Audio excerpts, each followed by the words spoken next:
Christensen. A vision for your future.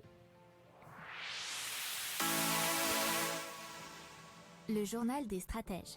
Et donc, on commence avec le montant de l'inflation et son niveau qui est le très très élevé depuis maintenant 25 ans, puisque le taux d'inflation dans la zone Europe a atteint 5% sur un an, notamment bien sûr grâce à la flambée des prix de l'énergie, c'est ce qu'a indiqué Eurostat. Alors jamais l'Office statistique de l'Union européenne n'avait enregistré un tel chiffre depuis le début de ses estimations qui était en janvier 1997. Alors l'inflation, elle avait déjà connu un sacré pic en novembre avec 4,9%, mais ce triste record, on pourrait dire, a été dépassé. Alors l'augmentation annuelle a été notamment très fortement marquée par celle des prix de l'énergie qui a atteint 26%, loin devant les autres composantes, ce qu'a dit Eurostat dans un communiqué.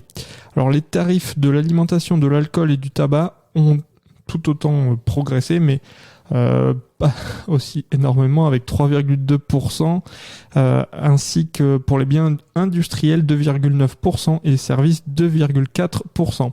Alors parmi les grands pays, vous avez l'Allemagne qui a connu une hausse de 5,7%, l'Espagne c'est 6,7%, alors pour la France c'est seulement entre guillemets 3,4% et l'Italie 4,2%. L'inflation par contre, dans d'autres pays, a été beaucoup plus puissante, puisqu'en Lituanie, c'est 10,7 et en Estonie, 12, alors que dans d'autres plus faibles, Malte, 2,6 et Finlande, 3,2. Alors, pour donner un ordre de valeur, aux États-Unis, l'inflation a été de 6,8% en novembre, ce qui est aussi inédit depuis juin 82. Et toutes ces statistiques d'Eurostat ont été relatées dans un article du Monde.fr.